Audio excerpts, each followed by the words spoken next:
माननीय अध्यक्ष जी, नगर पालिका ईओ साहब और यहाँ के उप जिलाधिकारी महोदय को बताना चाहता हूँ, अगर 25 तारीख तक कोई भी ठोस कदम अगर इनके नहीं लिया गया, अगर हमारी मांगों पे कोई अमल नहीं होता है, तो हम यहाँ पे भूख हड़ताल करेंगे। एक अपर मालूम है, वहां भी रेडी पट्टी वाले लोग बैठते हैं, मतलब माल रोड पे आपने रेडी पट्टी वालों के साथ बुरा व्यवहार किया, कुछ रेडी पट्टी वालों को आपने माल रोड पर बैठा रखा और कुछ लोगों को आपने भगा दिया।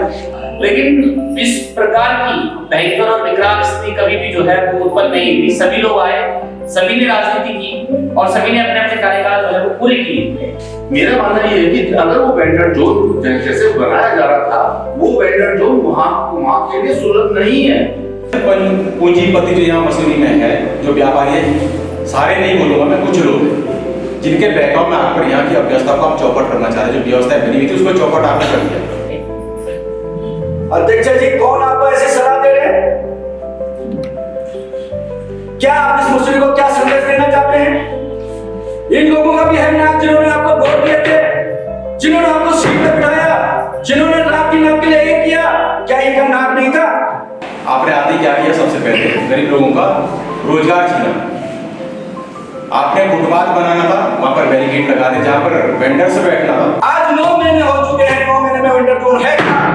मैं अध्यक्ष जी से ये सवाल पूछना चाहता हूँ कि अध्यक्ष जी आपका वेंडर जोन कहाँ है? इसमें आप ये प्लीज आज आप बुरा मत मानना, लेकिन हम आपकी जांच करवाएंगे। सीधा सिंपल है। आप ये सोच रहे हैं कि मेरे ऊपर अगर सत्ता का हाथ है तो सत्ता आज है, कल नहीं। बिना किसी कागज के, बिना किसी पत्र के, बिना किसी आदेश के उनको जो है वहाँ वो व्यवस्थित करने के लिए जो है उन्होंने वो प्रस्ताव पारित कर दिया। उन्होंने देखा अब जवाब लोग क्या जवाब देंगे हम कोर्ट को। उन्होंने कहा यार आप यहाँ पे वेंडर जोन बना देंगे तो हम जो है अपने बचाव में ये लिख देंगे कि हमने जो है यहाँ पर वेंडरों को जो है विस्थापित कर दिया।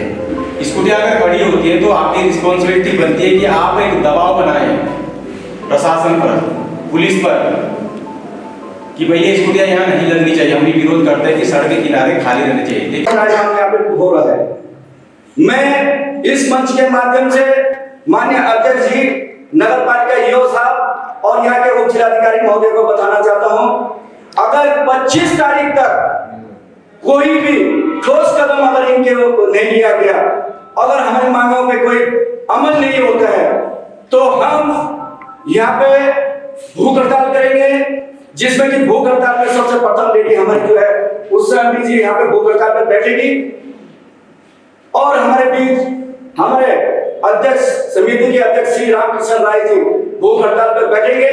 अगर भूख हड़ताल से भी अगर हमारा काम नहीं बनता है तो हम उससे आगे जो है बहुत बड़ा कदम उठाने वाले हैं, जिसकी संपूर्ण जिम्मेवारी नगर पालिका अधिशासी अधिकारी एवं जो सीट पर बैठे हुए हैं हमारे अध्यक्ष मीरा सकलानी जी की होगी और उप जिलाधिकारी महोदय की होगी। आज 9 महीने हो चुके हैं, 9 महीने में वेंडर जोन है क्या? मैं अध्यक्ष जी से ये सवाल पूछना चाहता हूँ कि अध्यक्ष जी आपका वेंडर जोन कहाँ है?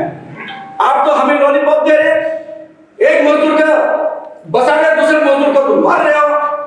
आज ले लेके मसूरी के अंदर जो है पार्किंग की सबसे बड़ी कमी है और उसी पार्किंग को वो वेंडर जोन बना रहे थे, क्योंकि उन्होंने जो है चार हफ्ता का उनको जो है हाईकोर्ट ने वो मांगा है, जवाब मांगा है और गुमराह करके हमारे आदमी को गुमराह करके उन्होंने जो है वहां पे वेंडर जोन बनाने का कार्य कर रहे थे, जबकि वो पार्किंग जो है वेंडर जोन के लिए नहीं है, वो सिर्फ पार्किंग जो है गाड़ियों के लिए है। अध्यक्ष जी, कौन आपको ऐसी सलाह दे रहे हैं? क्या आप इस मसूरी को क्या संदेश देना चाहते हैं? आज इन लोगों को पूछिए, आपका तो पेट भरा हुआ है, मगर इन लोगों को पूछिए जो ये मातृशक्ति जिन्होंने आपको सपोर्ट किया था, जिन्होंने आपको वोट दिया था, उनसे आके उनकी घर की हालत देखिए, उनके बच्चों को देखिए, उनके परिवार को देखिए, वो किस स्थिति में जी रहे हैं आज। इन लोगों का भी है नाक, जिन्होंने आपको वोट दिए थे, जिन्होंने आपको सीट पे बिठाया, जिन्होंने रात दिन आपके लिए एक किया, क्या इनका नाक नहीं था? इन्होंने तो किसी विश्वास से आपको वोट दिया होगा। मैं माननीय अध्यक्ष जी से निवेदन करना चाहता हूं आपके चैनल के माध्यम से कि अध्यक्ष जी अपनी हरदरमा छोड़ दीजिए। आप एक पहाड़ी की बेटी हो, पहाड़ी की नारी हो, हमारी बहन हो, आप सीजन सर पे है, 9 महीने से ये घर में बैठे हैं, इनको रोजगार दीजिए। आज मुस्लिम के जब से ये बैठे हैं और हर चीज के लिए अगर हमें हाई कोर्ट दौड़ना पड़ेगा तो ये सही नहीं है। क्योंकि उनसे जो है जवाब मांगा गया था, 4 हफ्ते के अंदर उन्होंने जवाब देना था। उन्होंने आनंद फानंद में अपने बचाव के लिए जो है हमारे यहाँ पर लंडौर वाले रोड पे जो है एक एमडीडी की पार्किंग है, आप लोग सब विजिट हैं उससे, जो कि मजदूर संघ को 1996 में जो है भारत रिक्शा उन्मूलन के तहत जो है वो मजदूर संघ को पार्किंग दे रखी थी। उस पार्किंग को वापस ले करके वहाँ पर जो लोग उन्होंने जो है वहीं सड़क पर बिठा रखे हैं, बिना किसी कागज के, बिना किसी पत्थर के, बिना किसी आदेश के, उनको जो है वहाँ वो व्यवस्थित करने के लिए जो है उन्होंने वो प्रस्ताव पारित कर दिया। उन्होंने देखा अब जवाब लोग क्या जवाब देंगे हम कोर्ट को। उन्होंने कहा यार आप यहाँ पे वेंडर जो बना देंगे तो हम जो है अपने बचाव में ये लिख देंगे कि हमने जो है यहाँ पर वेंडरों को जो है विस्थापित कर दिया। और ईओ साहब, आप तो अधिशासी अधिकारी हैं, नगर पालिका प्रस्ताव की नौकरी है, गवर्नमेंट सर्वेंट है आप, जो अध्यक्ष 5 साल के लिए आएगी, अच्छे काम करेंगी तो आगे 5 साल चुनेगी जनता। लेकिन जब से आप आए हैं पूरे मसूरी में आपने एक त्राहिमाम का एक माहौल बना दिया। इस प्रकार की व्यवस्था आप लागू कर रहे हैं, ये बोल के कि हम गरीब लोगों को रोजगार देंगे, रोजी रोटी देंगे, जिनके पास आवास नहीं भर देंगे। आपने आदि क्या किया? सबसे पहले गरीब लोगों का रोजगार छीना।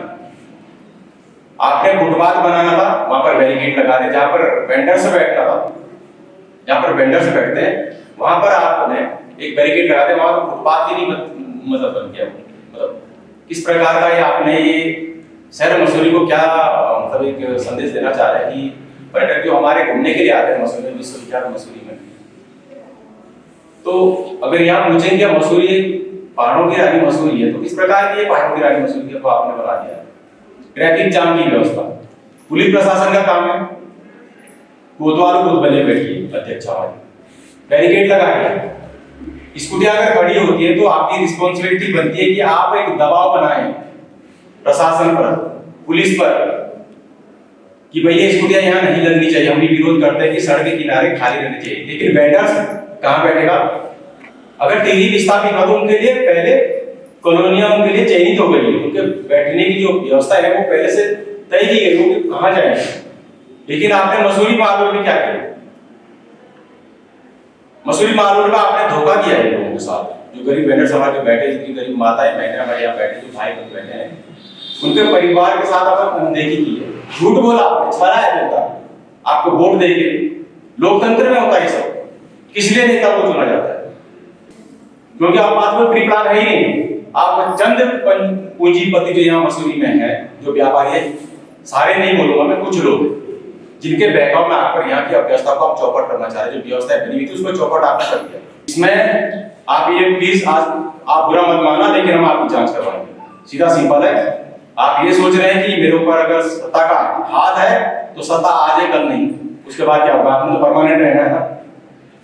आप ये सोच रहे रिटायरमेंट हो जाओ, रिटायरमेंट होने के बाद में हम आपको पार्टी बनाएंगे, छोड़ेंगे नहीं। इसलिए निवेदन है कि जो जनता गीतों के जो कार्य है, जिस व्यवस्था के लिए आपने मसूरी में सरकार ने चुन के भेजा है, इस गरीब जनता के टैक्स की वजह से आपकी जो तनख्वाह मिलती है ना, आपको जो बंगले मिलते हैं, यानी कि सुख सुविधाएं मिलते हैं, इन्हीं के गरीब लोगों के टैक्स पैसे बनते हैं। ये क्या मतलब होता है? ये न्याय है? और मसूरी में माल रोड कहां से कहां तक? एक बैरियर से दूसरे छोर तक हमारी माल रोड है, एक अपर माल रोड है, वहां भी रेडी पटरी वाले लोग बैठते हैं। मतलब माल रोड पे ही आपने रेडी पटरी वालों के साथ बुरा व्यवहार किया। कुछ रेडी पटरी वालों को आपने माल रोड तक बैठा रखा और कुछ लोगों को आपने भगा दिया। एक दूसरे से जुड़ा हुआ है। और आज तक हमने जो है वो बहुत सारे कार्यकाल देखा। हमने मुंशुरा जी का कार्यकाल देखा, हमने जो है वो मनमोहन सिंह मल जी का कार्यकाल देखा, हमने उपनियाज जी का कार्यकाल देखा, हमने गुप्ता जी का कार्यकाल देखा, लेकिन इस प्रकार की भयंकर और विकराल स्थिति कभी भी जो है वो उत्पन्न नहीं हुई। सभी लोग आए, सभी ने राजनीति की और सभी ने अपने अपने कार्यकाल जो है वो पूरे किए। लेकिन दुर्भाग्य है कि पहली बार इस मसूरी शहर को ऐसा लगता है जैसे आग में झोंकने का काम जो है वो किया जा रहा है। ऐसी कोई समस्या नहीं है कि जिसपे समाधान नहीं हो सकता। अभी जो है वो इजराइल, अमेरिका और ईरान का युद्ध चल रहा है, लेकिन उसमें भी जो है वो सामंजस्य बिठाया जा रहा है, उसमें भी सीज फायर का जो है वो ऑप्शन है। इतनी बड़ी स्थिति में जहां पे जो है वो हजारों लाखों बम दागे जा चुके हैं, हजारों लाखों लोग मर चुके हैं, जहाँ पे जो है पूरी अर्थव्यवस्था जो है वो चौपट हो चुकी है, लेकिन वहां पर भी आज सीज फायर के माध्यम से जो है वो तालमेल बिठाने का प्रयास किया जा रहा है। तो मुझे कहीं ना कहीं ये लगता है कि जो भी ये पटरी व्यापारी के जो शीर्ष नेतृत्व है इनको और नगर पालिका प्रशासन को, नगर पालिका के अधिकारियों को, जिलाधिकारी को एक सामंजस्य बिठाकर बैठकर बातचीत जो है वो करनी चाहिए। हमारी कौन सा जायदाद की लड़ाई है? हमारी कोई ऐसी लड़ाई नहीं है। नहीं हमारी मीरा सकलानी जी जो हमारे अध्यक्ष है उनसे ऐसी लड़ाई है। भाई वो 5 साल के लिए आएंगे, 5 साल के बाद वो दूसरा ही बैठेगा। ठीक है, लड़ाई जितना भी दोषारोपण होगा वो ईओ को होता है, अध्यक्ष पे कभी नहीं। ठीक है, आदेश उनके चलते हैं, करता हो गए। बचाव पक्ष उनको कौन होता है? अधिशासी अधिकारी, एसडीएम जो। मेरा मानना ये है कि अगर वो वेंडर जोन जैसे बनाया जा रहा था, वो वेंडर जोन वहां के लिए सुलभ नहीं है। मैं नासवी की भाषा में बात करूं तो वेंडर जोन ऐसी जगह होना चाहिए जहां पर लोगों का आवाजाही हो। ये भीड़ बाजार तो है ही नीचे के गाँव में होगा कि हफ्ते में मंगलवार को वहां लगे, शुक्रवार को वहां लगे, इतवार को वहां लगे, में हर गाँव में भीड़ लगाते रहते, मतलब लोकल बाजार से बोलते हैं।